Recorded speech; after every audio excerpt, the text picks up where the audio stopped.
Merci, merci Monsieur le Président. Mes chers collègues, Madame la ministre de la Transition écologique, vous vous êtes rendue samedi dernier en Seine-et-Marne, au cœur de la forêt de Fontainebleau, qui prétend un classement au patrimoine mondial de l'UNESCO et qui attire chaque année plus de 11 millions de personnes.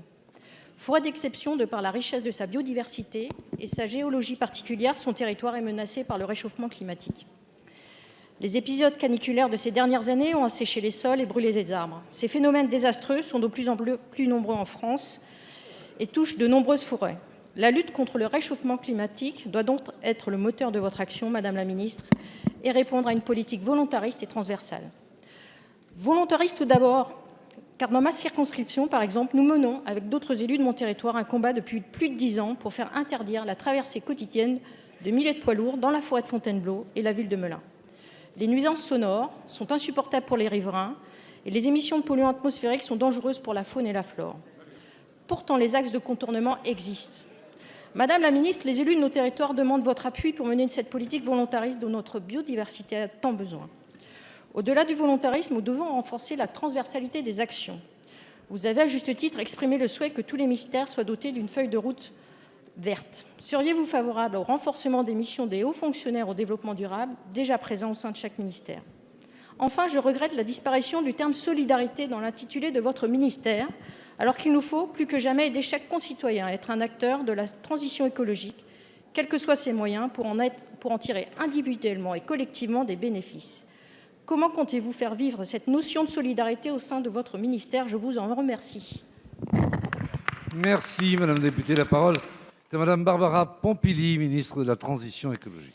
Merci, Monsieur le Président, Madame la députée Aude Luquet. Merci pour votre question. Je suis effectivement venue dans cette magnifique forêt de Fontainebleau samedi dernier pour illustrer le travail fantastique qui est fait par l'Office français de la biodiversité et saluer les agents de l'ONF parce que effectivement, vous avez raison, la question de la gestion de la forêt pour faire face aux enjeux du changement climatique est essentielle, sinon nous risquons de la perdre et c'est un enjeu absolument essentiel.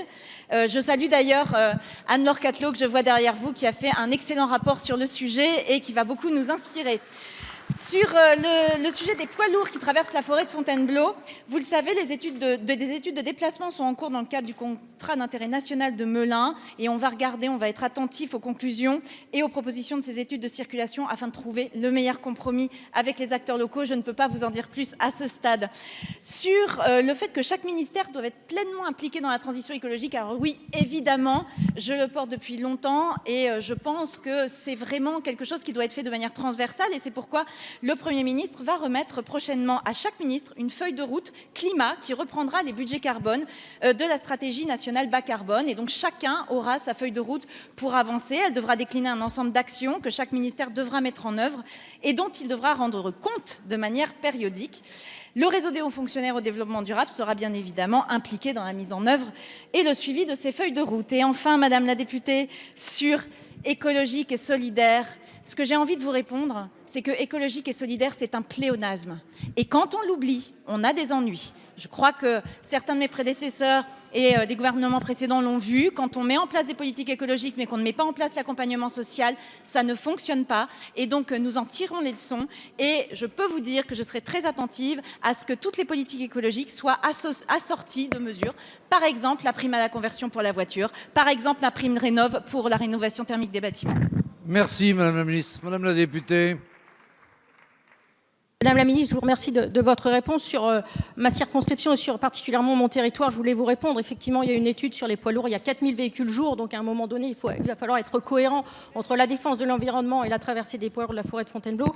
Et sur l'aspect de la solidarité, je crois qu'il est nécessaire, effectivement, d'accompagner les Français pour acheter localement. Merci.